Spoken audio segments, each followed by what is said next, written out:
तेजस्वी जी चाह जाएं, जब तक लालू जी चाह जाएं, उनको जब तक झुकना है, जब तक झुके रहेंगे तब तक चलेगी।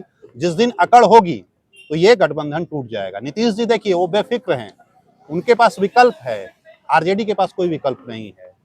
आप सरकार में रहना है तो भैया नीतीश जी जो कहेंगे वो करना होगा, और आरजेडी वही कर रही है। यही तेजस्वी यादव जब विपक्ष में थे तो इनके जो बयान हुआ करते थे, आज वो सारे बयान अगर आप तेजस्वी से पूछ लीजिए तो गुस्सा हो जाते हैं। वो सारे बयान वो भूल गए कुर्सी के लिए और सत्ता के लिए। नीतीश जी ने अपने साथ साथ बिहार के तमाम नेताओं, तमाम राजनीतिक दलों की विश्वसनीयता खत्म कर दी। क्या आरजेडी, क्या भाजपा, क्या कांग्रेस और क्या कम्युनिस्ट, सभी लोग तो सरकार में हैं। ये पिछले 35 साल से अगर आप देख लेंगे तो सब लोग सरकार में हैं। तो अब किस हैसियत से कौन किसको बोलेगा? लंबा राजनीतिक अनुभव रहा है, पत्रकारिता का अनुभव रहा है, राजनीतिक खबरों पर पकड़ रही है आपकी। ये आपने कब देखा, ये परंपरा आपने कब देखी? आरजेडी सरकार में शामिल है, आरजेडी सरकार में शामिल है, जेडीयू, कांग्रेस शामिल है, लेकिन अगर उद्योग विभाग का कोई कार्यक्रम होगा तो उद्योग मंत्री की तस्वीर सरकारी विज्ञापनों में नहीं होगी। शिक्षा विभाग का कोई कार्यक्रम होगा तो शिक्षा मंत्री की तस्वीर सरकारी विज्ञापनों में नहीं होगी। पर्यटन विभाग का कोई कार्यक्रम होगा तो पर्यटन मंत्री की तस्वीर सरकारी विज्ञापनों में नहीं होगी। डिप्टी सीएम की तस्वीर भी नहीं होगी और सिर्फ नीतीश कुमार की तस्वीर होगी। ये पोस्टरों वाला खेल या विज्ञापनों वाला खेल नया है, नई रवायत है, या पहले भी ये होता रहा है? नहीं, पहले तो अब भाजपा के समय में अगर आप देखेंगे तो जहां नीतीश जी का एक तरफ तस्वीर हुआ करता था, दूसरी तरफ सुशील मोदी हुआ करते थे, या संबंधित विभाग के जो मंत्री थे उनकी भी तस्वीर हुआ करती थी। हालांकि कुछ दिन पहले यहाँ भी थी, लेकिन पिछले दिनों जिस तरह से स्थिति बनी और उसके बाद नीतीश कुमार ने ये एक फरमान जारी किया और उसके बाद ये सख्त हिदायत दे दिया गया जो जनसंपर्क विभाग को कि सिर्फ और सिर्फ सरकारी जो विज्ञापन जारी किए जाएंगे उसमें सिर्फ नीतीश जी की तस्वीर होगी, संबंधित विभाग के जो मंत्री हैं उनके भी नहीं होंगे। तो अब मैं यही बात तो कह रहा हूं कि आप देखिए कि लालू प्रसाद या फिर तेजस्वी यादव इतने मतलब नीतीश शरणम गच्छामी हो गए हैं कि वो कुछ बोलने की हैसियत नहीं है, बोल नहीं पा रहे हैं। इतना ही नहीं, उनके बगल में नीतीश जी खड़े होते हैं, नीतीश जी के बगल में तेजस्वी खड़े होते हैं और नीतीश कुमार क्या कहते हैं? नीतीश कुमार कहते हैं कि आप लोग देखे नहीं हैं कि पहले क्या था। तो किसको कह रहे हैं?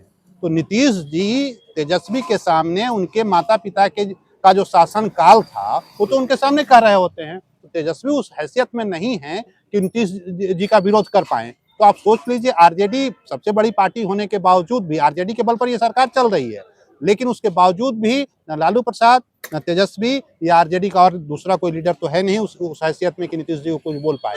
कोई बोलने की स्थिति में नहीं है।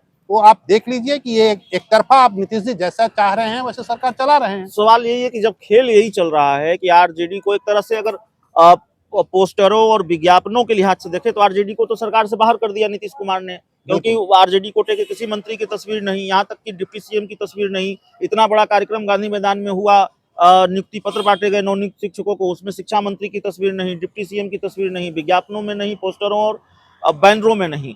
तो सवाल यह है कि दोस्ती चलेगी कितने दिनों तक? और दूसरी तरफ तेजस्वी यादव ने भी रिएक्ट किया है, शायद उन्होंने सरकारी कार्यक्रमों में हिस्सा नहीं लिया। हाल के दिनों में तेजस्वी यादव गायब रहे सरकारी कार्यक्रमों से, 3-4 दिनों तक वो गायब रहे।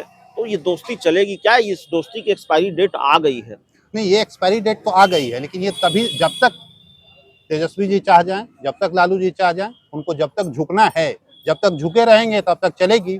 जिस दिन अकड़ होगी तो ये गठबंधन टूट जाएगा। नीतीश जी देखिए वो बेफिक्र हैं, उनके पास विकल्प है, आरजेडी के पास कोई विकल्प नहीं है। आप सरकार में रहना है तो भैया नीतीश जी जो कहेंगे वो करना होगा, और आरजेडी वही कर रही है। यही तेजस्वी यादव जब विपक्ष में थे तो इनके जो बयान हुआ करते थे, आज वो सारे बयान अगर आप तेजस्वी से पूछ लीजिए तो गुस्सा हो जाते हैं। वो सारे बयान वो भूल गए कुर्सी के लिए और सत्ता के लिए। और इसका नुकसान आप देखिएगा लोकसभा चुनाव में होगा। जनता तो देख रही है ना कि जब आप विपक्ष में होते हैं तो किस तरह का आपका बयान होता है, और जो सत्ता में होते हैं और अपनी कुर्सी बचाने के लिए आपके बयान कैसे बदलते रहते हैं। तो यहाँ देखिए नीतीश जी ने एक बड़ा ही बेहतरीन काम कहिए अपने अनुकूल किया है। जैसे देश की सियासत में या बिहार की राजनीति में नीतीश जी की विश्वसनीयता खत्म हो गई है, जी। उसी तरह से नीतीश जी ने अपने साथ साथ बिहार के तमाम नेताओं, तमाम राजनीतिक दलों की विश्वसनीयता खत्म कर दी। क्या आरजेडी, क्या भाजपा, क्या कांग्रेस और क्या कम्युनिस्ट, सभी लोग तो सरकार में हैं। ये जी। पिछले 35 साल से अगर आप देख लेंगे तो सब लोग सरकार में हैं। जी। तो अब किस हैसियत से कौन किसको बोलेगा? सबकी तो स्थिति वही है।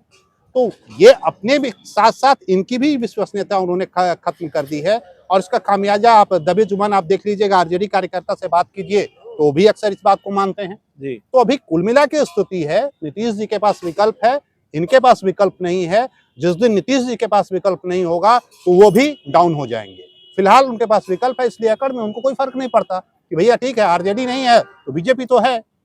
तो आप ये कह रहे हैं कि बीजेपी के साथ जाने का ऑप्शन नीतीश कुमार के पास खुला हुआ बिल्कुल है, बिल्कुल खुला हुआ है। और अगर कल की तारीख में आरजेडी अगर ज्यादा दबाव बनाएगी, यही वजह है कि लालू प्रसाद और तेजस्वी नीतीश जी पर दबाव नहीं बना पा रहे हैं।